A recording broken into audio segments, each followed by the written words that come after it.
Congress party हमेशा से ये इस्लामिस्ट बिगेटरी की वाइट वॉशिंग करे, और कश्मीर में तो किया ही है ना।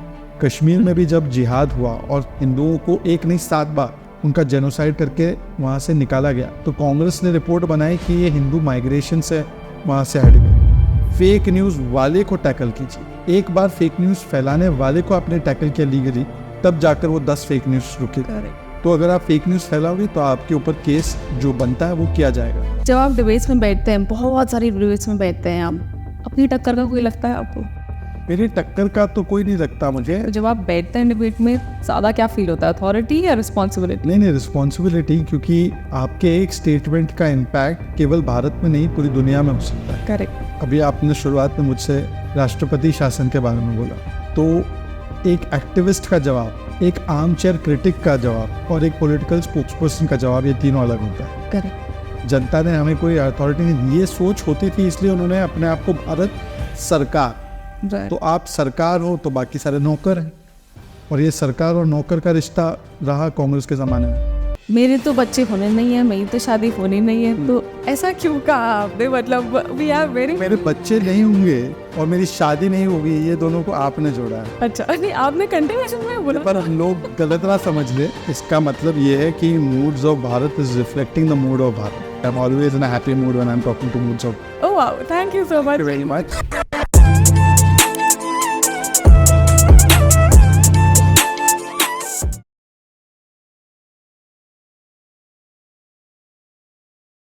नमस्ते, welcome to moods of Bharat. आज का एपिसोड बहुत ही मच अवेटेड एपिसोड है मेरे लिए, because I had a conversation with BJP national spokesperson Shri Shehzad Poonawalla ji. It was very very amazing, क्योंकि I try to people in to his personal life a little, कि क्या चल रहा है, more about his own personality I try to talk about. Along with that हमारा conversation हुआ about the heinous rape and murder in Bengal जो recently हुआ, जो बांग्लादेश में हिंदुओं पर atrocities हो रही है। What was his take on that? What is the party's take on that? And how should we look at these things कि कैसे ये हमें प्रभावित कर रही है, कैसे भारत पे इसका इम्पैक्ट पड़ रहा है। We also had a conversation about legal Hindu defense which he has initiated, जो कि provide कर रहा है legal help to the people who are actually social media warriors but they really don't know अगर सामने से उनके ऊपर अटैक होता है तो how to deal with that. So let's get into this conversation with Shri Shehzad Poonawalla ji. नमस्ते, welcome to moods of Bharat. Thank you thank you so much for coming. हमारा ये पॉडकास्ट बहुत टाइम से ड्यू है because we met last in Jaipur and I had requested you for a podcast. Thank you so much for thank you. Welcome to Delhi, Noida technically. Thank you so much. So अभी आज जो latest news आ रही है बंगाल से, जिस case ने हम सबको, पूरे भारत को एकदम हिला दिया है, after Nirbhaya I would say, इतना ज़्यादा वायलेंस हो रहा है बंगाल में, कॉन्स्टेंटली हो रहा है। आज कुछ नए डेवलपमेंट्स हुए हैं वेयर ऑर्गन डोनेशन का भी एक एंगल आया है एंड द रूलिंग पार्टी के लोग उसमें इन्वॉल्वमेंट का आ रहा है scene. So what exactly is happening and also as a citizen हमको ऐसा लगता है कि सेंटर क्यों कुछ नहीं कर रहा है, प्रेसिडेंट रूल क्यों नहीं अप्लाई कर रहा है, हमें नहीं पता कैसे होता है ये। बट सबसे पहले तो जो बंगाल में हो रहा है वो आज से नहीं हो रहा है। जब से ममता बनर्जी की सरकार आई है तब से टीएमसी मतलब तालिबानी मानसिकता और कल्चर, ये पूर्ण तरीके से बंगाल में व्यापक हो चुका है, एकदम स्प्रेड हो चुका है। और उसमें एक हमेशा से फिलॉसफी रही है कि बेटी को मत बचाओ, बेटी को मत न्याय दिलाओ, सबूत मिटाओ, बलात्कारी बचाओ, और जो भी आवाज़ उठाए उसको डराओ धमकाओ।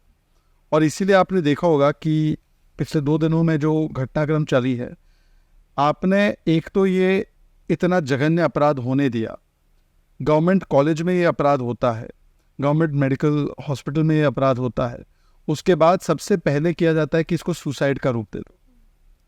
सुसाइड का रूप देने के बाद इतने विजिबल एविडेंसेस बॉडी पे निशान है हमले के, इंजरीज के, उसके बाद भी अननेचुरल डेथ का केस फाइल किया जाता है। जो इसकी लीपापोती करते हैं वो प्रिंसिपल संदीप घोष, वो इतना इंपॉर्टेंट है आपके लिए कि आप 4 घंटे में उसको प्रमोट करके दूसरे कॉलेज में डाल देते हैं। मतलब कि आपकी सोच क्या है कि वो दूसरे कॉलेज में भी जाकर इस प्रकार से लीपापोती करे अगर वहाँ पर कुछ हो। फिर उसके बाद वो काफ़ी नहीं था तो रेनोवेशन और कंस्ट्रक्शन वर्क क्राइम सीन के आसपास शुरू कर दिया जाता है। अब क्या कोई भी श्योरिटी के साथ कह सकता है कि सेमिनार हॉल में ही ये बलात्कार और मर्डर हुआ? हो सकता है कि बगल वाले कमरे में हुआ हो जहाँ पर इन्होंने रेनोवेशन शुरू कर दिया सीबीआई के आने से पहले, और फिर बॉडी को वहाँ पर शिफ्ट किया गया हो। तो एक जिम्मेदार सरकार और पुलिस कहीं पर भी ये काम नहीं होने देती, पूरे अस्पताल को सैनिटाइज कर देती एक प्रकार से क्राइम सीन के रूप में। और जब वो भी नहीं हुआ और हाई कोर्ट इंटरवीन करता है, हाई कोर्ट फटकार लगाता है कि इस प्रिंसिपल को सैक करो, तो प्रिंसिपल को इनको हटाना पड़ता है। फिर हाई कोर्ट कहता है सीबीआई इसकी मामले की जांच करेगी। तो 14 और 15 तारीख की रात को जब हम लोग स्वतंत्रता दिवस मनाने के तैयारी में थे, festival of freedom in a sense, और महिलाएं देश की सड़कों पर थी, reclaiming the night, reclaiming the spaces, तब 5 से 7 हज़ार गुंडों को आप भेजकर वहाँ पर एक प्रोटेस्ट को वायलेंस के साथ इंटिमिडेट भी कराते हैं, प्रोटेस्टर्स को इंटिमिडेट भी कराते हैं, और फिर आरजीकर हॉस्पिटल में वो घुसकर तोड़फोड़ करते हैं। तो इसका मतलब ये स्टेट स्पॉन्सर्ड तरीके से एक कवर अप जॉब, इंस्टीट्यूशनलाइज्ड और सिस्टमैटिक कवर अप जॉब हो रहा था। और कोई भी इतना बड़ा व्यापक कवर अप जॉब क्यों करेगा? इसका मतलब ये है कि एक से ज़्यादा रेपिस्ट है, और ये तो कई सारे डॉक्टर्स ने जो एविडेंस देखा है, जिस प्रकार की इंजरीज है जो बताया गया, और वो वीडियो सबने देखा है कि वो महिला बता रही है कि पेल्विक कैसे तोड़ी गई थी, हर शरीर के हर अंग पे इंजरीज थी। तो फिजिकली ये पॉसिबल नहीं है एक इंसान के लिए करने के लिए। फिर बात आई 150 मिलीग्राम सीमन के भी रिकवर होने की, तो ये इतने स्पेसिमेन की क्वांटिटी एक व्यक्ति से तो नहीं हो सकती। तो इसकी वजह से बहुत सारे लोग इन्वॉल्व थे, ये सामने निकल कर आ रहा है। तो वो लोग कौन इन्वॉल्व थे? क्या वो टीएमसी से इन्फ्लुएंशियल लोगों से जुड़े हुए थे, इसलिए ये सारा इंस्टीट्यूशनलाइज्ड कवर अप जॉब? और अब ये जब कवर अप जॉब किया जा रहा है, तो आप देखिए एटीट्यूड क्या है सरकार का, एटीट्यूड क्या है पुलिस का। सीबीआई एक तरफ जांच कर रही है, दूसरी तरफ पुलिस जिसने हमला किया आरजीकर मेडिकल कॉलेज पे उनको नहीं पकड़ पाई, उनके नाम सामने आए हैं। वो टीएमसी के लोकल कॉरपोरेटर से रिलेटेड है, टीएमसी के नेताओं के ग्रैंडसन है, टीएमसी के नेताओं से जुड़े हुए लोग हैं, उनको अरेस्ट नहीं कर पाई है पुलिस। पुलिस क्या कर रही है? 2 डॉक्टर्स है जो लगातार मीडिया से बात कर रही है, उनको समन कर रही है। रात को 1 बजे वो सोशल मीडिया के अनेकों यूजर्स हैं, उनको नोटिस भेज रही है कि आप ये ट्वीट डिलीट करो वरना हम आपके घर आ जाएंगे। इंटिमिडेट कर रही है। और आज तो अति हो चुकी है। आज एक खबर सामने आई है कि 18 तारीख को, 18 अगस्त को जब एक मैच होना है, फुटबॉल मैच होना है, football is very big in West Bengal, एक बहुत ही अवेटेड मैच था जिसके टिकट सोल्ड आउट है, ईस्ट बंगाल वर्सेस मोहन बगान, बहुत ही इंपॉर्टेंट मैच है। उस मैच को कैंसिल करवा दिया जाता है ये कहते हुए कि हम सिक्योरिटी प्रोवाइड नहीं कर सकते। क्या सिक्योरिटी रीजन है? और अगर सिक्योरिटी रीजन है तो ये तो आप एक अगर स्टेडियम प्रोटेक्ट नहीं कर पा रहे हो तो स्टेट तो दूर की बात है, और स्टेट में महिलाएं दूर की बात है। आप प्रोटेक्शन आप एक्सेप्ट कर रहे हो लॉ एंड ऑर्डर फेलियर। पर जो मुझे बताया गया है, ये मैच इसलिए कैंसिल किया गया है क्योंकि एक इन्फॉर्मेशन आई कि यहाँ पर ममता बैनर्जी के खिलाफ और टीएमसी के खिलाफ पोस्टर्स और प्लैकार्ड्स दिखाए जाते हैं, और ये मैच इंटरनेशनली देखा जाता है। बिकॉज इंडियन फुटबॉल केवल देश में नहीं, अलग विदेश में भी फॉलो करते होंगे कई लोग, इनके फैंस इन क्लब्स के बहुत व्यापक तौर से सब जगह पे हैं। तो ये मैसेज वहाँ तक ना पहुँच पाए इसलिए मैच ही कैंसिल करवा दो। तो इसलिए मैं कहता हूँ शी इज़ नॉट ममता दीदी, शी इज़ ईदी अमीन, शी इज़ लाइक ईदी अमीन। मतलब कल मैंने प्रेस वार्ता में भी बोला था भाजपा के लिए कि अगर कोई तानाशाहों को इम्प्रेस करने का कंपटीशन होता तो अब हिटलर, इंदिरा गांधी, माओ, स्टालिन, ये सारे लोग मिलकर बोल रहे होंगे कि वाह ममता वाह, तुम तो एक कदम हमसे भी आगे निकल गए। जहाँ तक सवाल है राष्ट्रपति शासन का, मैं बड़ा क्लियर हूँ उस विषय पर। यह विषय राष्ट्रपति शासन का नहीं है, ये विषय राष्ट्रवादी शासन का है। और इसीलिए किसी भी घटनाक्रम का जवाब, इसके 2 या 3 तरीके से जवाब होता है। एक तो होता है लीगल, कानूनी लड़ाई जो हमारे नेता लड़ रहे हैं, इससे ये मामला सीबीआई के पास भी गया, हम हाई कोर्ट में एक्टिव है, हम लोअर कोर्ट्स में एक्टिव है, लगातार हर मुद्दे को हाई कोर्ट ले जाने का काम करते हैं। दूसरा है सोशोलॉजिकल लड़ाई, जो सोसाइटी है उसके ऊपर, कि सोसाइटी की भी सोच को थोड़ा बदलना होगा कि किस प्रकार से वो महिलाओं को उपभोग की वस्तु के रूप में देखती है या महिलाओं को देवी के रूप में देखती है। और हमारी जो फिलॉसफी और संस्कृति है वो महिलाओं को देवी के रूप में देखती है।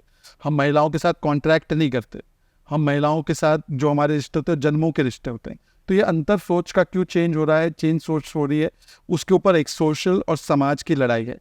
और तीसरी लड़ाई वो है राजनीतिक। और राजनीतिक लड़ाई मुझे लगता है हमेशा सदन और सड़क की लड़ाई होती है। जहाँ तक सवाल है राष्ट्रपति शासन का, तो गवर्नर इस पे कॉग्निजेंस लेंगे। गवर्नर के ऊपर है, गवर्नर के विवेक के ऊपर है।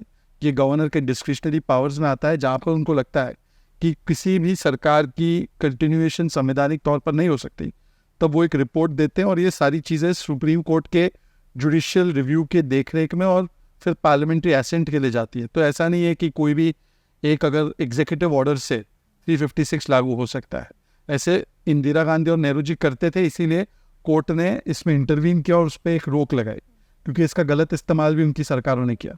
तो बहुत सारे लोग हमेशा कहते हैं कि नहीं राष्ट्रपति शासन लगा दो, ऐसा एग्जीक्यूटिव बटन नहीं है वो कि वो बटन दबाने से लागू हो जाता है। मुझे लगता है कि ये क्लैरिटी भी होनी चाहिए। पर हम राष्ट्रवादी शासन के लिए, मतलब कि वहाँ पर सोच जो सरकार की है उसको परिवर्तित करने के लिए 2026 की लड़ाई लड़नी जरूरी है। So BJP is standing with the citizens of Bengal. BJP के अलावा आज की तारीख में मुझे बताइए कि कौन सी पॉलिटिकल पार्टी या पॉलिटिकल फॉर्मेशन हर मुद्दे को लेकर वहाँ पर विरोध भी करती है और उसकी लड़ाई भी लड़ती है। अब सोचिए, संदेश खाली में कांग्रेस के नेता जब बोलने लगे तो उस कांग्रेस के नेता को ही हटा दिया गया, अधीर रंजन चौधरी को। पोस्टपोल वायलेंस में कानूनी लड़ाई भी बीजेपी के नेताओं ने ही लड़ी, उसको राजनीतिक रूप से भी उठाने का काम बीजेपी के नेताओं ने किया। कांग्रेस और कम्युनिस्ट के कार्यकर्ता भी मारे गए पोस्टपोल वायलेंस में, पर उनके नेताओं ने इस पर एक आध दिन कॉस्मेटिक स्टेटमेंट के अलावा कुछ नहीं किया। जब उत्तर दिनाजपुर में ताजमुल ने महिला को सरेआम तालिबानी तरीके से पीटा, उस पर भी भारतीय जनता पार्टी एक्टिव रही।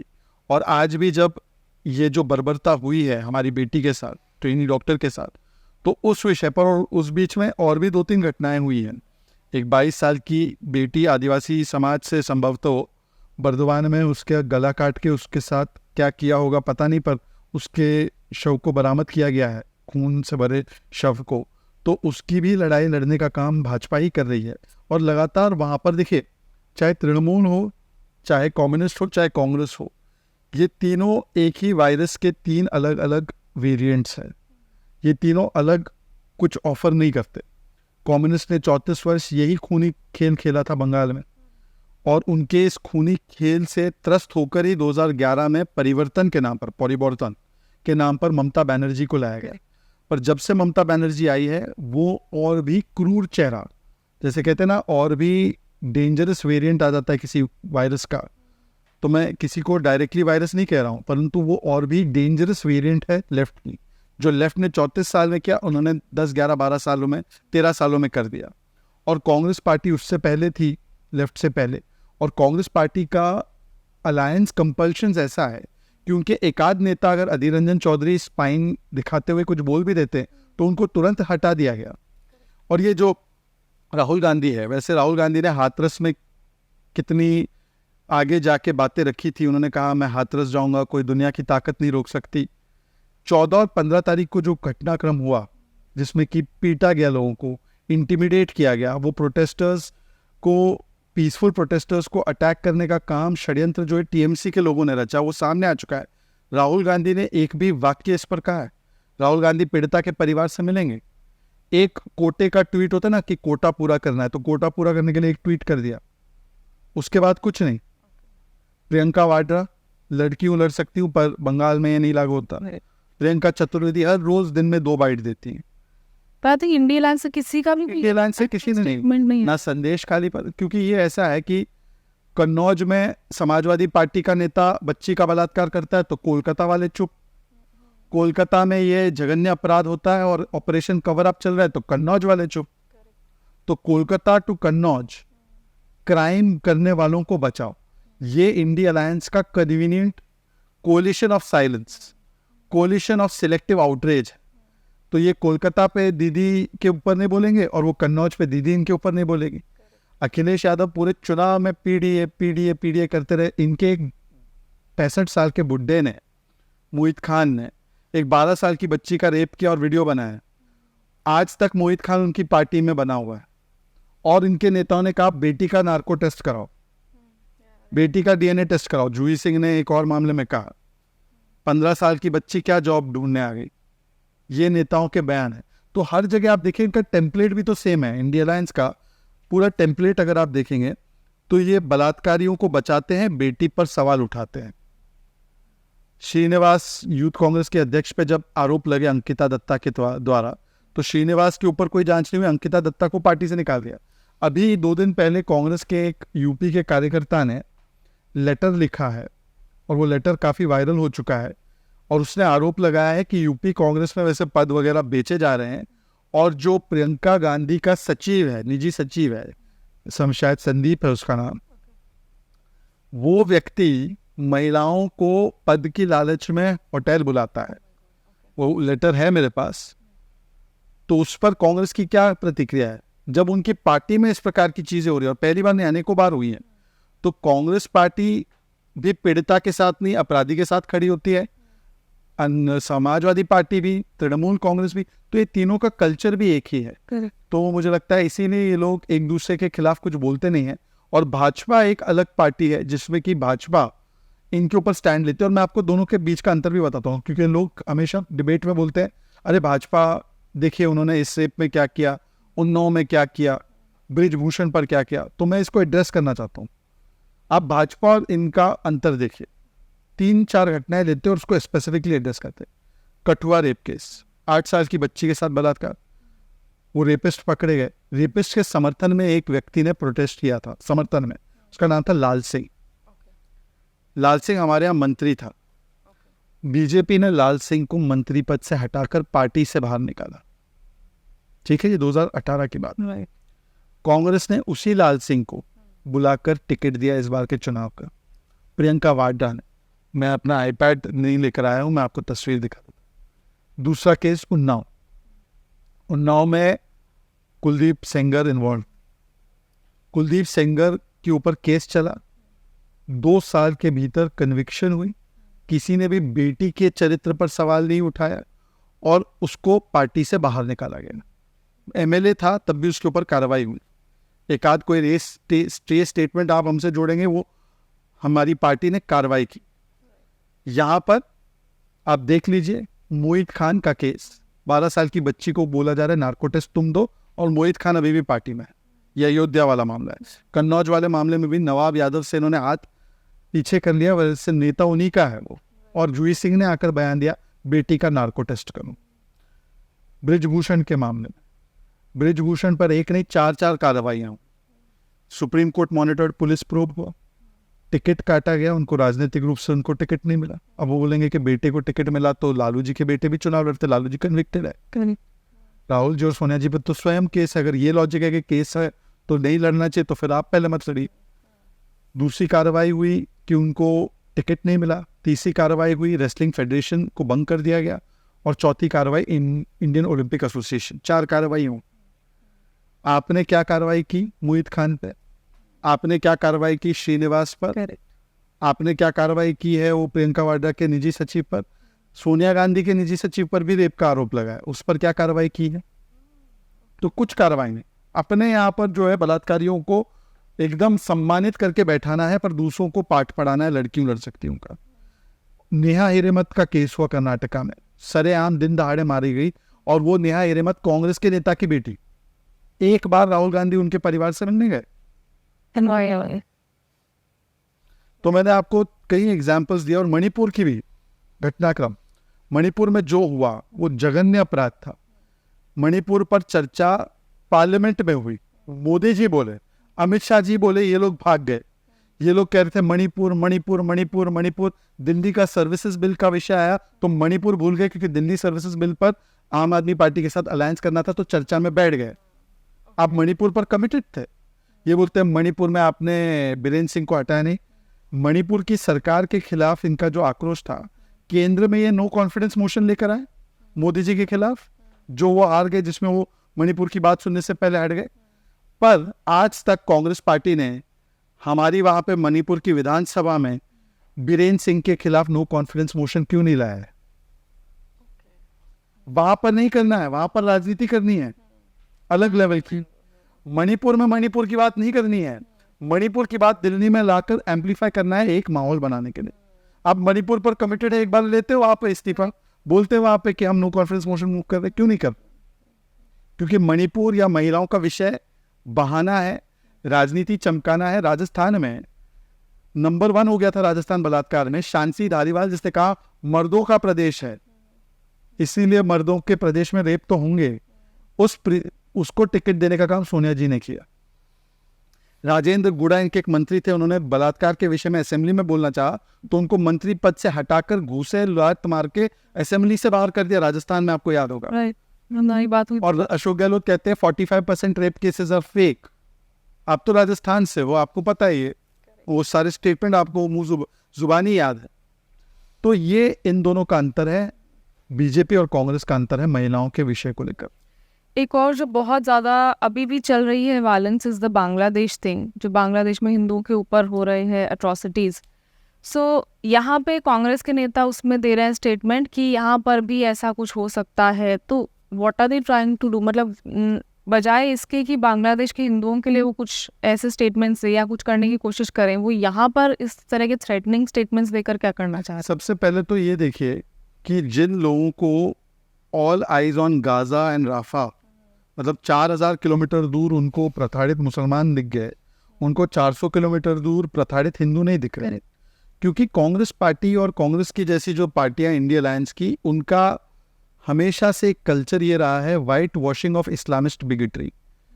जो इस्लामिक थॉट प्रोसेस के तहत, इसको जो बिगेटरी के तहत ये वायलेंस को कंडक्ट करने का काम करते हैं, उसको हमेशा से कवर फायर देने का काम, उस पर लीपापोती करने का काम अगर कोई करते हैं तो ये कांग्रेस के लोग करते हैं। 26/11 होता है तो वो बोलते हैं नहीं ये पाकिस्तान द्वारा स्पॉन्सर्ड जिहाद नहीं था, ये तो जो है हिंदुओं ने किया, आरएसएस की साजिश थी। समझौता के लिए वो कहते हैं सेम चीज़। फिर अगर आप देखेंगे कि कहीं पर भी कुछ होता है तो हिंदू टेरर ये थियरी गढ़ी जाती है, पर इस्लामिक जिहाद वो कभी नहीं कहते। तो ये white washing of Islamist terror, Islamic terror जो है, ये करने का लंबा इतिहास और चरित्र रहा है। और आज भी वो लोग यही कवायद कर रहे हैं कि बांग्लादेश में तो कुछ गलत नहीं हो रहा। पवन खेड़ा का स्टेटमेंट देखिए आप, पवन खेड़ा कह रहे हैं कि भाई हो रहा है तो ठीक है, आपको क्या लेना देना है। जयराम रमेश और बाकी जो नेता है उनका statement, Hindu word is missing. Modi ji ने तो स्पष्ट तरीके से कहा कि भाई save and protect the Hindus, protect the minorities. तो ये खुलकर क्यों नहीं बोल रहे? आप तो संवैधानिक जो नियम है आपके या प्रिंसिपल्स है, उसमें माइनॉरिटी राइट्स बहुत इंपॉर्टेंट है।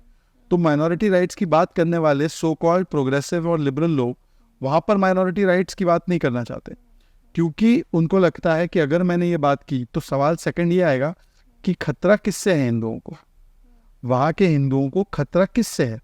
अगर ये पॉलिटिकल लड़ाई है तो हिंदू टारगेट क्यों हो रहा है? एग्जैक्टली अगर स्टूडेंट्स का हुआ था, स्टूडेंट्स का मूवमेंट है तो हिंदू के टारगेट पे है। तो ये हमेशा एक बहाना ढूंढने का काम है कि जैसे ही बहाना या मौका मिले हिंदुओं को टारगेट करो। और बांग्लादेश में भी अगर आप देखो तो 30% हिंदू पॉपुलेशन घटकर आज अगर 10% से कम हुई है, तो क्या वहाँ पर हर बार जो ये टारगेटिंग की जा रही है, आप कब तक एक शुतुरमुर्ग की तरह, ऑस्ट्रिच की तरह देखेंगे या बिहेव करेंगे कि ये specific categorical targeting of Hindu community नहीं है, एक थॉट प्रोसेस के तहत कि भाई द अदर इज अ काफिर, उसको टारगेट करना। कब तक आप ये डिनायल में रहें? ये खुद भी कहीं ना कहीं किसी के पपेट ही बन रहे हैं, इनको समझ ही नहीं आ रहा कि अपने देश को ही बर्बाद नहीं, ये पपेट नहीं बन रहे, ये जानबूझकर कर रहे हैं, ये जानबूझकर कर रहे हैं। क्योंकि उन्होंने, उनका जैसे आपने जिक्र किया, 2-3 नेता थे जिन्होंने कहा कि बांग्लादेश में जो हुआ है वो भारत में भी होना चाहिए। सलमान खुर्शीद, मणिशंकर अय्यर, सज्जन वर्मा, वो क्या बोल रहे हैं? वो यही इंसाइट और प्रोवोक कर रहे हैं कि जैसे वहां पर पिन पॉइंटेड टारगेटिंग हुई हिंदूज की, वो टेम्पलेट यहाँ पर क्यों रेप्लिकेट नहीं हो सकता। तो वो तो उकसा रहे हैं कि जो बांग्लादेश की सड़कों पर हुआ वो यहाँ पर हो। और वैसे तो ये कहते हैं हम संविधान के तरीके से चलने वाले लोग हैं, तो भाई संविधान के तरीके से अगर चलने वाले लोग हैं तो आप बुलेट को कैसे मान रहे हो बैलेट के ऊपर, आप सड़क को कैसे मान रहे हो संसद के ऊपर। पर वहाँ पर बुलेट चलेगा, वहाँ पर संसद के बदले सड़क चलेगा, क्योंकि यहाँ पर आपका मोदी के खिलाफ इतना बड़ा एजेंडा है कि मोदी विरोध करते करते देश की लोकतांत्रिक संस्थाओं पर भी कुठाराघात हो तो आपको चलेगा। सवाल ये भी बनता है कि अब ये डिनायल में रहते रहते एक वाइट वॉशिंग का आप देखो, यहाँ पे जो कुछ फैक्ट चेकर्स है, फैक्ट चेकर एक केस की एक तस्वीर लेते हैं और बोलते हैं देखो मंदिर के सामने 3 लोग टोपी लगाकर खड़े और वो प्रोटेक्ट कर रहे हैं। तो सवाल तो ये भी बने प्रोटेक्ट किससे कर रहे हैं, वो प्रोटेक्शन देना क्यों पड़ रहा है? पॉलिटिकल मूवमेंट है, स्टूडेंट मूवमेंट है, तो ये तो स्थिति निर्माण ही नहीं होनी चाहिए थी जहां पर आप प्रोटेक्ट करने के लिए मंदिर को आ जाओ। मंदिर को खतरा ही क्यों महसूस हो रहा है? इसका मतलब ये पूरा का पूरा एक हिजाब पहनाया गया है। असलियत में एजेंडा कुछ और है, और वो एजेंडा ये है कि जैसे अफगानिस्तान में तालिबान ने टेक ओवर किया। अफगानिस्तान में वैसे एक मुस्लिम रूल ही था, पर वो भी काफ़ी नहीं था, तो वहाँ पर take over Taliban radical forces ने किया। यहाँ पर भी एक तालिबानी मानसिकता अगर स्थापित करने की कोशिश की जा रही है तो कांग्रेस पार्टी उसे कवर फायर दे रही है। कांग्रेस पार्टी उसके पक्ष में खड़ी है और कांग्रेस पार्टी उसके द्वारा टारगेटिंग जो हो रही है उसके पक्ष में खड़ी है। अन्यथा वो कैटेगोरिकली कॉल आउट करते, परंतु वो नहीं कर सकते क्योंकि वोट बैंक की मजबूरी है और कहीं ना कहीं उनके तार जुड़े हुए हैं। एक बांग्लादेश के एडिटर ने, शायद उनकी मैगजीन का नाम ब्लिट्स है, उन्होंने बताया, चौधरी जी ने, इससे पहले लंदन में राहुल गांधी की मुलाकात बीएनपी के एक नेता से हुई जो खालिदा जिया के बेटे हैं। तो अब बता दे कि तारिक रहमान ये नेता से क्या राहुल गांधी मिले थे या नहीं मिले थे? अभी तक आज तक राहुल गांधी ने खंडन नहीं किया। अगर ये झूठ है तो राहुल गांधी खंडन करे, बोले कि नहीं ऐसी कोई मुलाकात नहीं हुई। पर राहुल गांधी का ट्रैक रिकॉर्ड उठा के देखेंगे तो वो विदेश में जाते हैं, बोलते भारत में इंटरवीन हो। निकोलस बर्न से ऑनलाइन बोलते हैं कि there should be intervention in India. विदेश में जाकर भारत की संस्थाओं पर सवाल उठाने का काम कांग्रेस करती है। टर्की कश्मीर पे बोल रहा था, वहां पर जाकर अपना हेड ऑफिस खोल लेती है। तो ये कई सारे प्रमाण है। चाइना के साथ MOU साइन करना, डोकलाम के समय उनके एम्बेसडर के साथ मिलते रहना। तो मुझे लगता है ऐसे कई प्रमाण है जिसकी वजह से सवाल ये पैदा होता है कि कांग्रेस पार्टी हमेशा से ये इस्लामिस्ट बिगेटरी की वाइट वॉशिंग करे, और कश्मीर में तो किया ही है ना।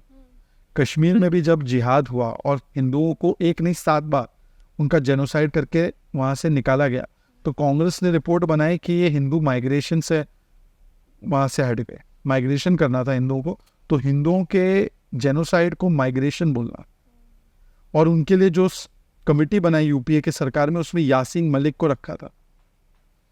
आप बताइए, Yasin Malik was in a committee to discuss future of Kashmiri Hindus in UP era. उसको तो बुलाकर बिरयानी खिलाया था, आज उसको कॉलर पकड़कर कन्विक्ट करवाया गया।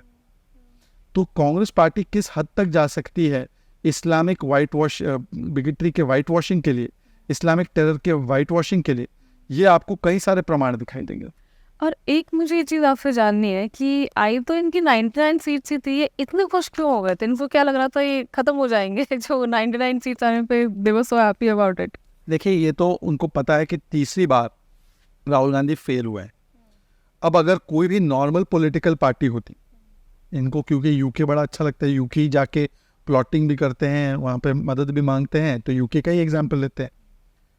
2015 में यूके में इलेक्शन हुए, लेबर पार्टी हारी। उस समय उनके लीडर थे वो 2 ब्रदर्स में से, मिलिबैंड ब्रदर्स में से एक था, एड मिलिबैंड थे, जिनके साथ Rahul Gandhi tourism, poverty porn और टूरिज्म करने गए थे उनके एक भाई के साथ। तो जब वो हारे तो उन्होंने रिज़ाइन कर दिया as a leader of Labour Party और उन्होंने कमान किसी और को सौंप दी।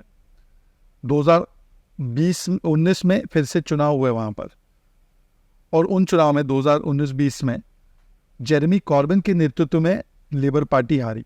तो जेरेमी कॉर्बिन ने भी इस्तीफा दिया और तब जाकर ये तीसरे नेता है जिसके नेतृत्व में लेबर पार्टी अब चुनाव जीती है। राइट। कांग्रेस पार्टी का देखिए, 2014 में चुनाव हारे तो फिर भी वो नेता आज, 2019 में दूसरी बार चुनाव हारे तो फिर भी वो नेता आज, और तीसरी बार जब चुनाव हारे, 3rd worst performance in history of Congress. ये तीसरा उनका सबसे वर्स्ट परफॉर्मेंस है 99 सीट पर, और भाजपा का तीसरा बेस्ट परफॉर्मेंस है सिंस इट्स इंसेप्शन। पर वो बिहेव कर रहे हैं जैसे कि हमने दुनिया फतेह कर ली और ऐसा प्रस्तुत कर रहे हैं कि भाजपा चुनाव हार गई।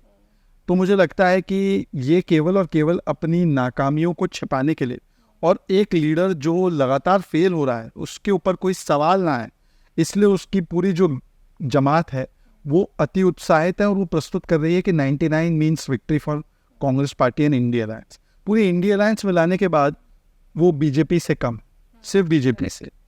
कांग्रेस की 16 राज्यों में 0 सीट आई है। किस बात का जश्न मना रहे हैं? तो समझ में नहीं आता कि 99 पर तीसरी बार लटक जाने के बाद अगर वो खुशी मना रहे हैं, जश्न मना रहे हैं, तो वो जश्न एक्चुअली अपने गम को छिपाने के लिए। एक आपने जो स्टार्टिंग में बात कही थी, जो वी ऑल कैन सी कि कोलकाता की पुलिस भेज रही है notices to the people who are opposing what is happening in Kolkata, who are in support of the people जो सड़कों पर आज उतरे हैं, जो भी ट्वीट्स जा रहे हैं। बहुतों को समन आए हैं, बहुतों ने अपना शेयर भी किया है सोशल मीडिया पे। सो इट्स लाइक आपने शुरू किया है legal Hindu defence. So what is it exactly and what is it doing? Basically ये इंटिमिडेशन टैक्टिक्स है। एक इंटिमिडेशन करिए किसी व्यक्ति का, तो उसकी इंटिमिडेशन देखकर, उसके ऊपर जो प्रताड़ना होती है वो देखकर, और स्टेट जो होता है वो बहुत पावरफुल होता है, पुलिस बहुत पावरफुल होती है।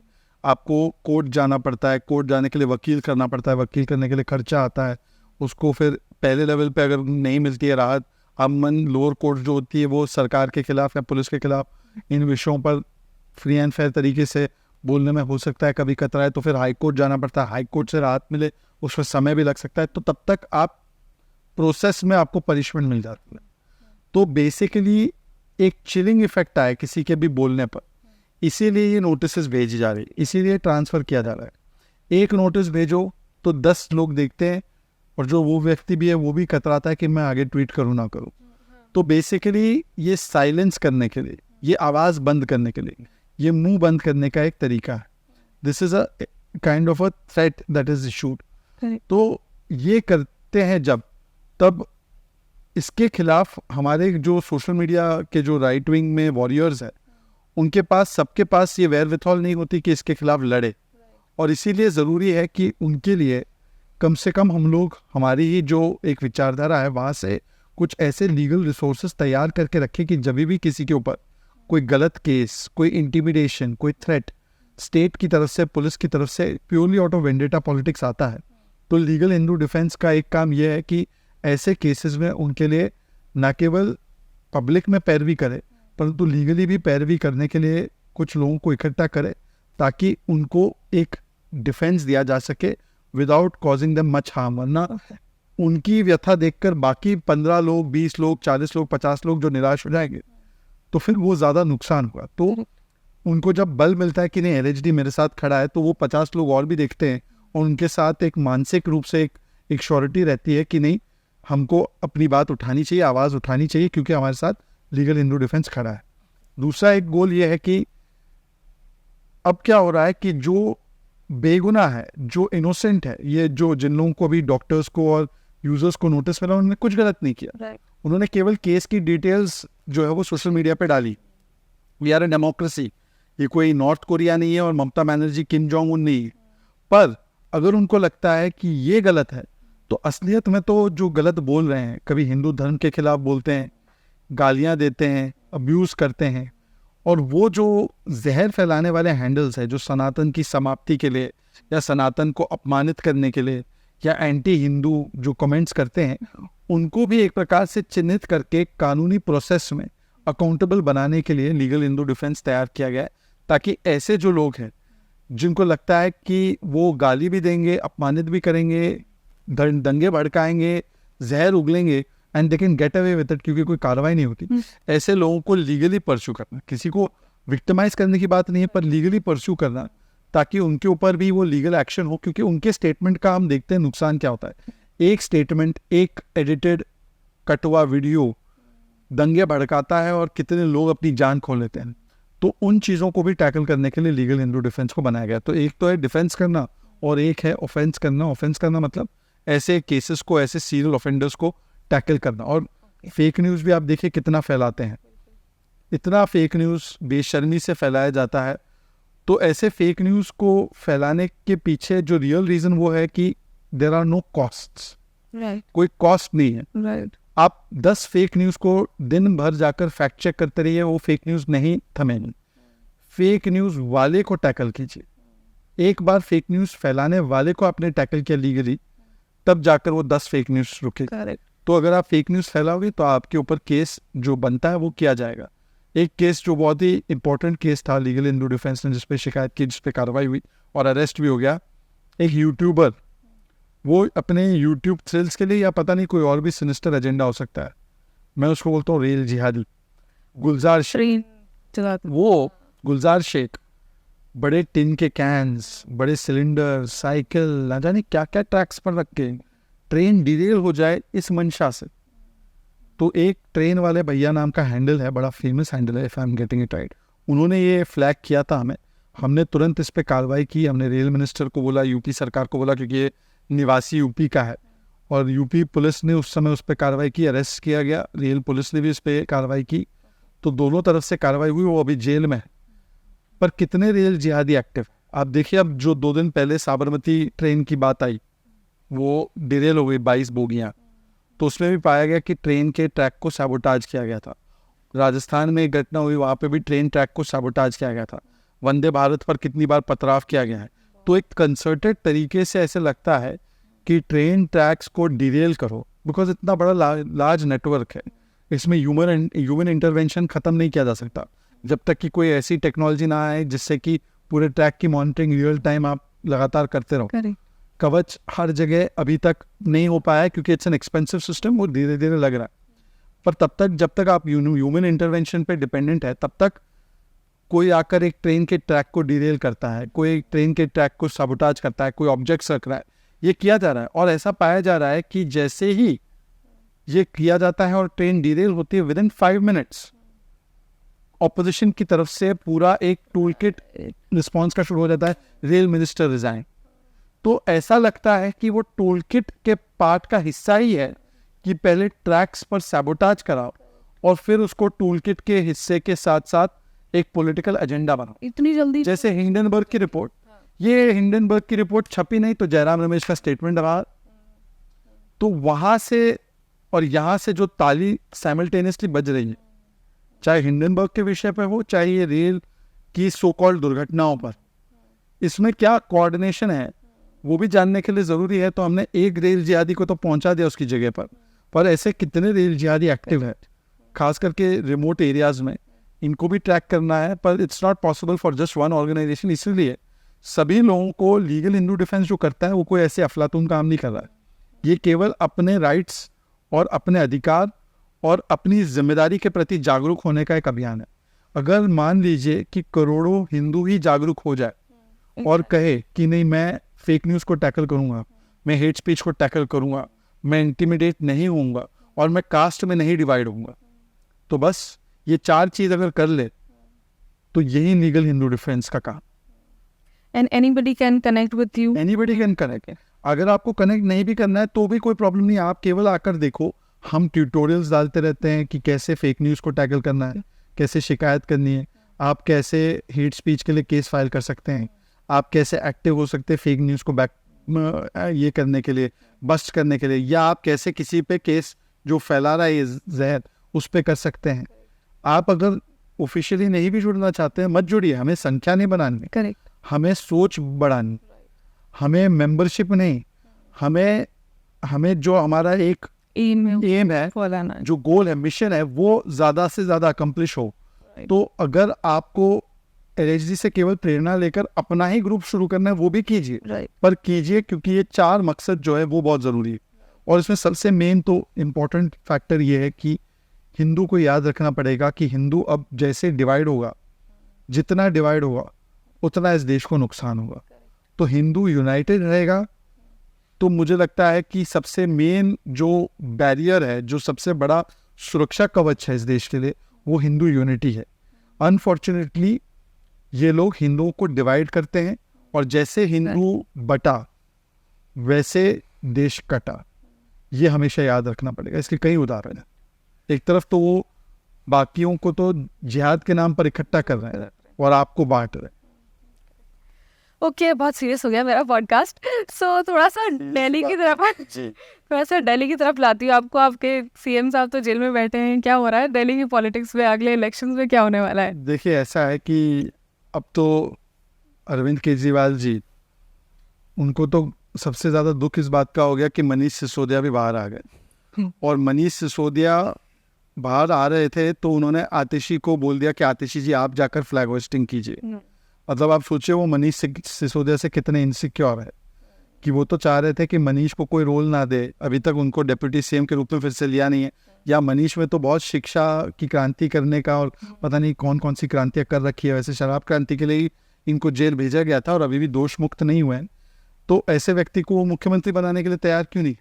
और तिहाड़ से सरकार चला रहे हैं। Exactly. और वो तिहाड़ से सरकार चलाने में किस प्रकार से हमने देखा है कि पिछले 1-1.5 महीने में 30 से अधिक लोगों की जान चली गई है। कोई डूबकर, कोई इलेक्ट्रिसिटी के करंट से।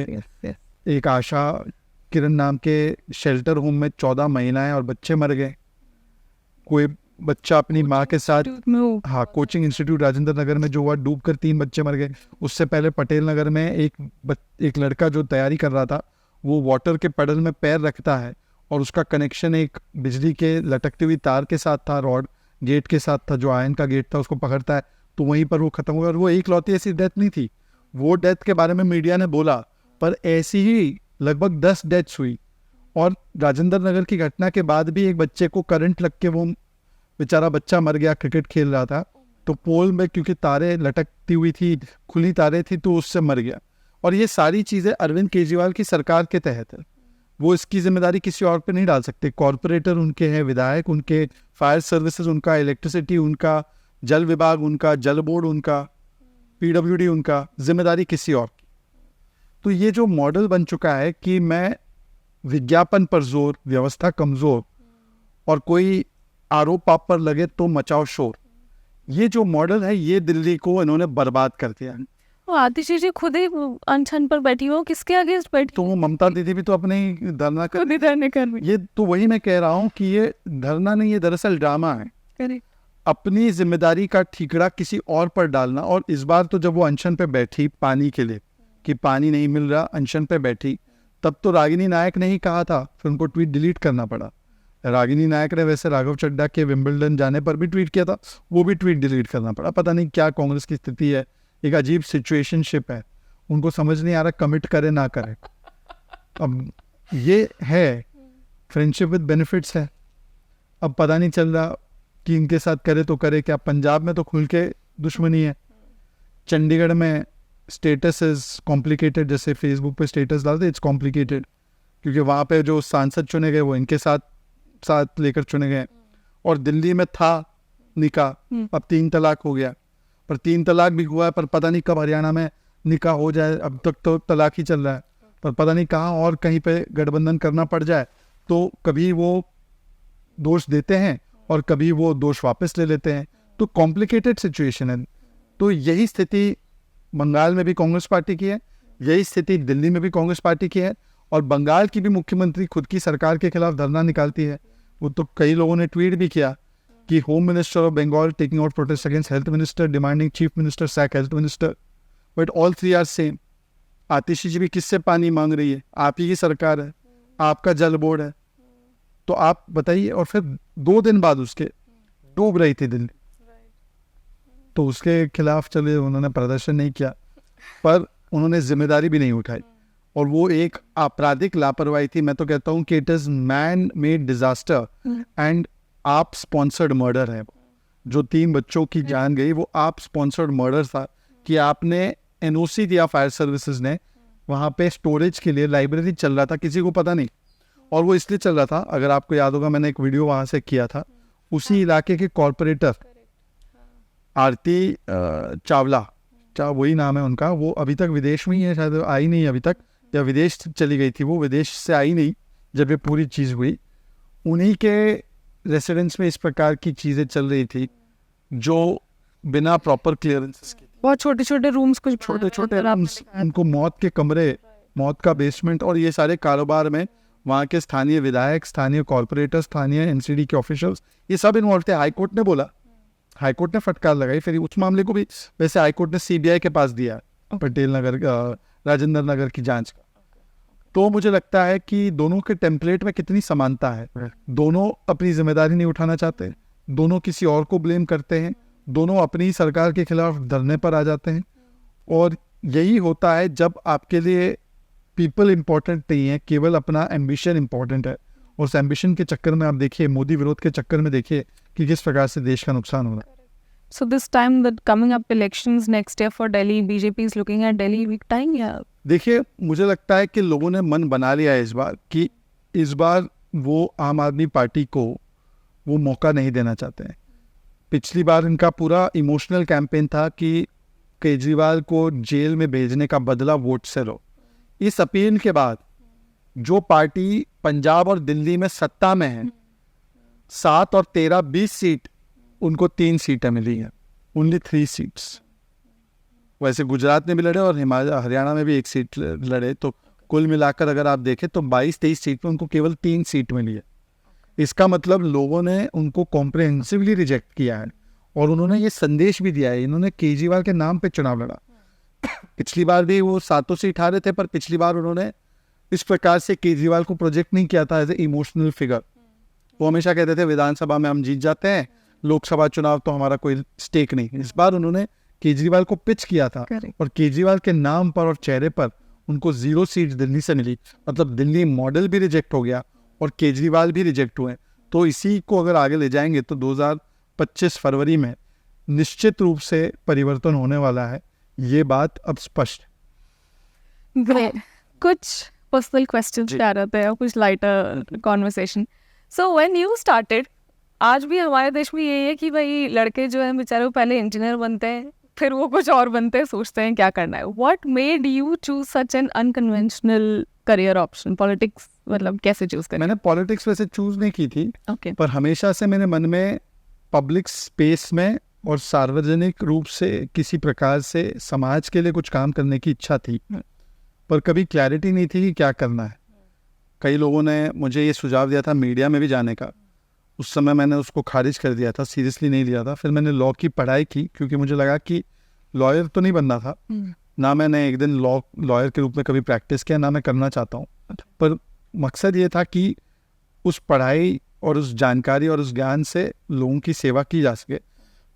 यंग एज से यूथ कांग्रेस और NSUI तो मैंने ज्वाइन कर ली थी, और जब मैंने वो ज्वाइन कर ली फिर क्लैरिटी आई कि पॉलिटिक्स एक ऐसी स्ट्रीम है, ऐसी फील्ड है जहाँ पर आप लोगों की सेवा कर सकते हैं, लोगों के विषय उठा सकते हैं। और इसीलिए मैं आ गया। पर जो विचार को लेकर मैं आया था पॉलिटिक्स में, वो विचार जो थे वो कांग्रेस पार्टी उसके खिलाफ ही काम कर रही थी। तो वो तो लंबी कहानी है कैसे मैंने कांग्रेस छोड़ी और क्यों मैंने कांग्रेस छोड़ी, और जो मैंने कांग्रेस को छोड़ते वक्त कहा कि एक पार्टी नहीं, एक पारिवारिक कंपनी है, आज भी वो बात स्पष्ट है कि किस प्रकार से वो पारिवारिक कंपनी की तरह काम कर रही है।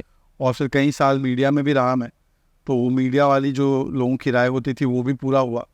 पर अल्टीमेटली अगर आपको चेंज लाना है किसी भी व्यवस्था में तो पॉलिटिक्स का हिस्सा बनना चाहिए और यंग लोगों को पॉलिटिक्स में आना चाहिए, तभी जाकर कुछ चीज़ें चेंज हो सकती है। Correct, absolutely. I think power बहुत ज़रूरी है बदलाव लाने के लिए। पावर की परिभाषा भी पर अलग अलग है। पावर केवल ये नहीं है कि एक लोकसभा का सांसद या एक राज्यसभा का सांसद या एक MLA या MLC। लोग अनफॉर्चुनेटली उनको लगता है कि power comes from post. Power doesn't come from post और position, power comes from performance, power comes from credibility, power comes from आप कितने परसिस्टेंट है। तो सवाल ये है कि पावर क्या केवल कोई पद से आता है? जैसे मैं नेशनल स्पोक्स पर्सन हूँ, कल शायद ना रहूँ, तो इसका मतलब ये नहीं है कि वो जो परसीव्ड पावर है वो ख़त्म हो जाएगी, क्योंकि वो पावर जो है वो परसिस्टेंस से आता है, परफॉर्मेंस से आता है, और आप कितने कमिटेडली किसी इशू को आप टेकअप करते हैं, उसके ऊपर लगे रहते हैं। तो मुझे लगता है कि उसकी परिभाषा भी अलग अलग होती है। तो इसीलिए पावर के लिए मतलब पावर के लिए नहीं केवल पॉलिटिक्स में आना है, बदलाव लाने के लिए और अपनी विचारधारा के तहत काम करने के लिए उसमें आकर उसको एक तरीके से आप आगे बढ़ा सकते हैं। जब आप डिबेट्स में बैठते हैं, बहुत सारी डिबेट्स में बैठते हैं, आप अपनी टक्कर का कोई लगता है आपको? मेरी टक्कर का तो कोई नहीं लगता मुझे, मतलब क्योंकि हर एक आदमी का एक अलग या हर एक व्यक्ति का एक अलग USP होता है। तो मुझे मेरी USP पता है, मुझे पता है कि सामने वाले की USP भी क्या है। जैसे अभय दुबे जो है वो बहुत अच्छा बोलते हैं, वो बहुत फ्लावरी लैंग्वेज हिंदी में बोलते हैं, पर शायद वो तथ्यों पे कभी कभी कमज़ोर रहते हैं। पर उनका एडवांटेज ये है कि वो एक ऐसे फ्लो में बोल सकते हैं जो बहुत ही अच्छा सुनाई देता है। उसमें फिर आप खोज के निकालेंगे तो कुछ मिलेगा नहीं। तो वैसे हर एक व्यक्ति की स्ट्रेंथ्स होती है, उसको स्ट्रेंथ्स के हिसाब से देखना है, उनकी स्ट्रेंथ्स क्या है एक्नॉलेज करते हुए उनकी वीकनेसेस कहाँ है डिबेट में वो आपको एक्नॉलेज करनी है। जैसे सुप्रिया शेनेत की एक ही स्ट्रेंथ है, वो चिल्लाती है, और जब वो एक्सपोज होने लगती है तो वो इंटरप्ट करती है, और वो बहुत रूड है, वो डराने की कोशिश करती है सब। अगर आप इंटिमिडेट नहीं होते और जैसे को वैसा जवाब देते, जैसे उसने मुझे कभी डिबेट में 2-4 दिन पहले उसने मुझे डिबेट में बोला तुम पागल वागल हो क्या? तो मैंने बोला तुम आगरा रिटर्न हो, और आगरा रिटर्न से मैं बात नहीं करता। अच्छा, इसलिए आपके उस पे आ रहा था बहुत आगरा वाला। वायरल हो गया। तो वैसे मैं किसी और से बात नहीं करता, वो केवल उनके साथ ऐसी डिबेट्स होती है क्योंकि वो खुद तमीज़ के दायरे में या शिष्टाचार के दायरे में डिबेट नहीं करती, हर बार इंटरप्ट करती है, झूठ बोलती है, चिल्लाती है, एंकर्स को इंटिमिडेट करती है, और सबको सर्टिफिकेट हैंड आउट करने का उनका एक प्रोसेस है कि भाई मैं तुमको सर्टिफिकेट दूंगी, मैं तुमको सर्टिफिकेट दूंगी। खुद मीडिया से एक दिन छोड़ के मीडिया अगले दिन आ गई पॉलिटिक्स में, और वो जर्नलिस्ट से बोलती है तुम गोदी मीडिया। तो जर्नलिस्ट हमारे यहाँ ऐसे है कि वो बेचारे लाज शर्म में, या क्योंकि वो राष्ट्रीय प्रवक्ता है, कांग्रेस की बड़ी नेता है, तो वो डर के शायद नहीं काउंटर करते, तो मैं उनका काम कर देता हूँ, तो तुम होती कौन हो सर्टिफिकेट देने वाली। और मुझे लगता है वैसे अगर डिबेटिंग का अगर देखेंगे तो सबसे अच्छी डिबेट अगर कोई करता है तो वो ऑब्वियसली सुधांशु त्रिवेदी जी है, जिस प्रकार से वो चीज़ों को एक्सप्लेन करते हैं, और उनकी बातें परफेक्ट मिक्स होती है, पॉलिटिकल पॉइंट्स की भी और फैक्ट्स की भी, हिस्ट्री की भी और प्रेजेंट की भी। करेक्ट। तो मुझे लगता है कि ऐसी डिबेट्स करने की कोशिश सब करते तो है, पर सब नहीं कर पाते। तो वो सुधांशु त्रिवेदी एक लेवल पे है, और फिर बाकी सारे लोग जो है नीचे डिबेट कर रहे हैं, परंतु मुझे लगता है झगड़ा ज़्यादा कर लेते हैं हम लोग, डिबेट्स कम होती है। Okay, being a national spokesperson is both a responsibility and authority. तो जब आप बैठते हैं डिबेट में, ज़्यादा क्या फील होता है, अथॉरिटी या रिस्पॉन्सिबिलिटी? नहीं, रिस्पॉन्सिबिलिटी, क्योंकि आपके एक स्टेटमेंट का इम्पैक्ट केवल भारत में नहीं पूरी दुनिया में हो सकता है। करेक्ट। तो आपको हर स्टेटमेंट में कितना बोलना है, और मुझे तो लगता है कि प्रवक्ता का काम, वैसे लोग गलत समझते हैं, प्रवक्ता का काम क्या बोलना है वो नहीं है, कब नहीं बोलना है और कितना नहीं बोलना है और कितना चुप रहना है, करेक्ट, वो ज़्यादा होता है। क्योंकि कई बार ऐसी चीज़ें होती है, जैसे अभी आपने शुरुआत में मुझसे राष्ट्रपति शासन के बारे में बोला, तो एक एक्टिविस्ट का जवाब, एक आर्म चेयर क्रिटिक का जवाब, और एक पॉलिटिकल स्पोक्सपर्सन का जवाब, ये तीनों अलग होता है। करेक्ट। मैं स्पोक्सपर्सन हूँ तो मैं एक्टिविस्ट नहीं बन सकता, और ख़ास करके क्योंकि मेरे एक स्टेटमेंट को पिकअप करके वो पूरे देश में फैलाया जाएगा कि ये देखिए पार्टी ये सोचती है। तो एक स्पोक्सपर्सन के ऊपर जिम्मेदारी पूरी पार्टी की होती है, कितने करोड़ों लोग हैं हमारी पार्टी में, इतने वोटर्स हैं, तो फिर मुझे उस पर्सपेक्टिव से बोलना है, इसलिए जिम्मेदारी ज़्यादा महसूस होती है। अथॉरिटी तो मुझे नहीं लगता कि किसी को भी कभी अपने आप के लिए महसूस होनी चाहिए। ये जो फीलिंग ऑफ अथॉरिटी है वो इवेंचुअली एरोगेंस में तब्दील हो जाती है, तो इसलिए स्टे हम्बल, विनम्र रहना बहुत ज़रूरी है। और मुझे ये गर्व भी है कि प्रधानमंत्री जब पहली बार आए तो उन्होंने कहा मैं प्रधानमंत्री नहीं, प्रधान सेवक हूँ। आज भी हम लोग ये नहीं कहते कि वी आर रूलिंग पार्टी, कई बार एंकर्स कहते तो हम कहते हैं वी आर सर्विंग पार्टी, और ये सर्विस के लिए आए हैं, ये रूल करने के लिए नहीं आए। तो हमारी कोई अथॉरिटी नहीं है, हमारी ड्यूटी है। तो इस चीज़ को हमें हमेशा याद रखना चाहिए कि कोई अथॉरिटी तो ना प्रवक्ता की है, ना सरकार में बैठे मंत्री की है, हम सबकी ड्यूटी है। ये संवैधानिक ड्यूटी निभाने का दायित्व जनता ने हमें 3 बार से दिया। जनता ने हमें कोई अथॉरिटी नहीं दी, ये सोच होती थी, इसलिए उन्होंने अपने आप को भारत सरकार, तो आप सरकार हो तो बाकी सारे नौकर हैं। और ये सरकार और नौकर का रिश्ता रहा कांग्रेस के ज़माने में, कि हम देंगे आपको, हम आपको हैंड आउट करेंगे, हम आपके लिए कानून लाएंगे। और अब अगर आप देखोगे तो सरकार और नौकर वाला रिश्ता नहीं है, स्टेक होल्डर वाला रिश्ता है, राइट, जन भागीदारी वाला रिश्ता है। तो हर स्कीम में मोदी जी की जन भागीदारी बहुत अहम हिस्सा प्ले करती, और इसीलिए जो स्कीम्स भी हम शुरू करते हैं उसमें पब्लिक पार्टिसिपेशन है, चाहे वो शौचालय की स्कीम हो, चाहे वो बैंक अकाउंट खोलने की स्कीम हो, चाहे वो मुद्रा लोन की स्कीम हो, चाहे वो उज्ज्वला सिलेंडर की स्कीम हो। तो हर जगह भागीदारी, जन भागीदारी की आपको एक फीलिंग महसूस होती है, और इसी प्रकार से लोग अपने अधिकारों को क्लेम करते हैं। सरकार से कोई हैंड आउट नहीं लेते हैं। Right. नहीं, आई थिंक ये डेफिनेटली मैंने बीजेपी में चीज़ देखी है। जब हम लास्ट टाइम मिले थे तब आपने मुझे ये बात कही थी कि Aditi everybody is doing their job, कोई भी ज़्यादा इंपॉर्टेंट या वो नहीं है, everybody is working on their own. इन इलेक्शन से पहले मैं अन्नामलाई जी से मिली थी and he said the same thing that you know everybody all of us are doing our job what we are supposed to do. कोई भी किसी से ये ज़्यादा दोनों पार्टियों के बीच के सोचने का एक मूल अंतर भी है। फॉर इंस्टेंस अगर आप देखो जब कोविड काल में और कोविड काल के बाद भी अगर आप देखो तो बहुत सारे लोगों का ये कहना था कि नोट छाप के आप हैंड आउट कर दो नोट, जबकि भाजपा ऐसे नहीं सोचती। भाजपा की सोच ये है कि भाई नोट छापोगे, आप नोट छापने का अधिकार सरकार के पास है, नोट छापोगे तो वैल्यू ऑफ मनी गिरेगी, इन्फ्लेशन बढ़ेगा, इससे नुकसान लॉन्ग टर्म देश का ही होगा। इस प्रकार से आप देखो यूएस, यूके और बहुत सारे कंट्रीज में आज 20% 40% तक इन्फ्लेशन गया। आज भारत में रिटेल और होलसेल इन्फ्लेशन 2.5% और 3% पे आ चुका है। भाजपा ये सोचती है कि आपको अगर कैपिटल चाहिए तो आप बैंक्स में हम आपके लिए आसान बनाएंगे कि आप कैपिटल एक्सेस करो, आप अपनी बिजनेस को उस कैपिटल के साथ चलाओ, आप एंटरप्रेन्योर बनो और आप 4 और जॉब्स लो। तो इसीलिए मुद्रा लोन योजना इतनी सक्सेसफुल हुई, कितने लोगों को लोन्स मिले, उन लोगों ने एम्प्लॉयमेंट क्रिएट किए। एमएसएमई के लिए क्रेडिट एक्सेस ईजी करना, तो एमएसएमई सेक्टर उस क्रेडिट को एक्सेस कर पाया तो वो अपना धंधा व्यापार चला पाया। तो हैंड आउट पॉलिसी या एम्पावरिंग पॉलिसी, ये दोनों के बीच में अंतर है। हैंड आउट आप किसको देते हैं? आप उसको देते हैं जिसको आप समझते हैं असक्षम है, इसको तो आप एक बेनिफैक्टर के रूप में अपने आप को देखते हैं और आप किसी को हैंड आउट देते हैं, या फिर आप उनको ग्रो करने ही नहीं देना या आप ग्रो करने नहीं देना चाहते हैं। और दूसरा वो है जहाँ पर आप इक्वल पार्टनर समझते हैं, स्टेक होल्डर समझते हैं। तो पार्टनर के साथ आपका रिलेशनशिप होता है कि चलो हम कुछ तय करते हैं, एक पॉलिसी तय करते हैं, उसके हिसाब से हम चलते हैं, आपकी ग्रोथ होगी और फिर आप इसको आगे बढ़ाएंगे। तो मुझे लगता है ये पार्टनरशिप एंड बेनिफैक्टरशिप, ये दोनों अलग अलग सोच है और कांग्रेस एक का प्रतिनिधित्व करती है, हम दूसरे का। लॉन्ग टर्म यही चीज चलती है। वो इंग्लिश में कहावत भी है कि give a man a fish he will eat for one day, exactly, and teach a man how to fish he will feed his entire family for life.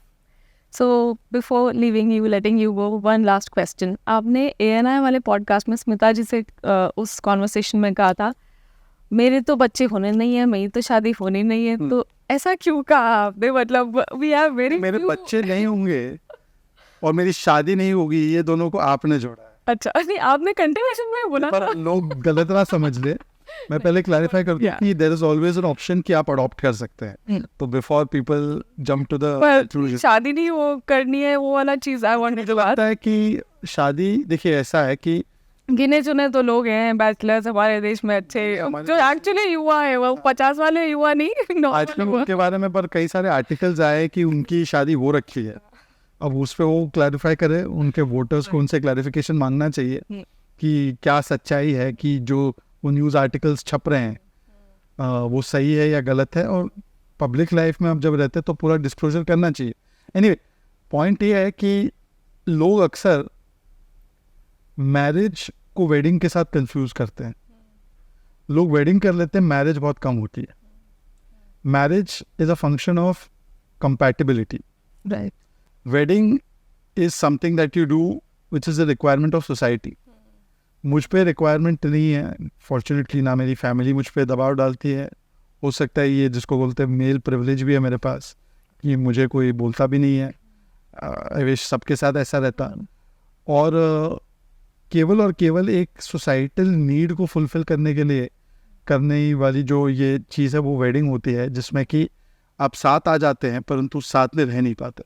तो उससे अच्छा यही है कि you look for the person who is compatible, but if that is not possible then it is better to not ruin somebody else's life by getting into something that is not going to be a long lasting relationship. So it's not that you don't want to do it, it's just that maybe if the right person comes. जो right person ढूंढने की as, ability और willingness थी वो जिस समय पर रहती है, वो अब समय गुजर गया है। नाउ द एंटायर गोल और focus of one's life and one's mission is very different. तो वो मिशन अभी आपकी लाइफ में जब ये नहीं है कि आपको अपने पर्सनल उसमें खर्च करना है, जब आपको ये मिशन लेकर चलना है कि भाई देश के लिए करना है, तो the commitment towards that has to be 100% as well. So you have a larger goal basically. Larger goal. तो जब आपके पास बेसिक चीज़ों के लिए भी समय नहीं है। जैसे मैं अपने आप के लिए नहीं बोल रहा हूँ, पर ऐसा हो जाता है कि जब आप 24/7 7 days a week 365 days a year लगातार काम कर रहे हैं, वेकेशन लेना नहीं है, तो ऐसा ज़रूरी नहीं कि हर एक व्यक्ति आपके साथ इस प्रकार की लाइफस्टाइल के साथ एडजस्ट होने के लिए तैयार होगा। तो मैं इसलिए अपनी इसको इनकैपेसिटी समझता हूँ कि क्योंकि मैं इतना कमिटेड हूँ मेरे काम के प्रति या चीज़ों के प्रति, तो मैं उसमें ज़्यादा अभी फोकस्ड हूँ rather than on anything else. ऐसा तो नहीं है यथा राजा तथा प्रजा, मतलब वैसे left is going kill me for calling Modi ji राजा, बट जैसा राजा है वैसे वो उन्होंने नहीं करी। देखिए, मुझे लगता है कि अपने आप को इस प्रकार से खपा देना एक कम उम्र से, और जो बाकी जो कहते हैं ना पारिवारिक सुख, सांसारिक जो सारी चीज़ें होती है, उन सारी चीज़ों को त्याग कर उन्होंने जिस प्रकार से राष्ट्र सेवा में अपने आप को खपाया है, निश्चित रूप से ये बहुत ही अनुकरणीय और फॉलो करने वाला एक एग्जाम्पल है।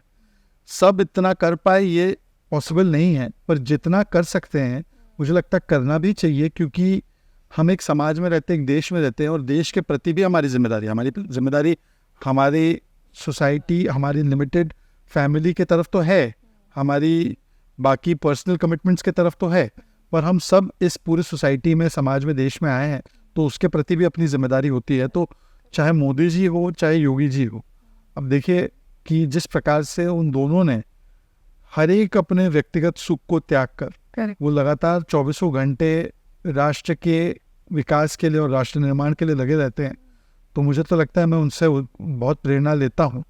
और अब चलिए, ऊपर वाले ने यही तय किया है कि उसी दिशा में चलना है, उसी राह पे चलना है, और ऐसी परिस्थितियां निर्माण करनी है कि आप उसी राह में चले, तो मुझे उससे गुरेज नहीं है। ऑप्शन तो 2-3 प्रकार के हैं भाई। एक ऑप्शन मेरे पास ये है कि मैं लालू जी की तरह अपने परिवार को बढ़ाऊं, 7, 8, 10 अपने बच्चे हों, फिर एक बच्चे को मैं प्रेसिडेंट बनाऊं, दूसरों को मंत्री बनाऊं, तीसरे को सांसद बनाऊं। वो भी एक मॉडल है इस देश में। करेक्ट।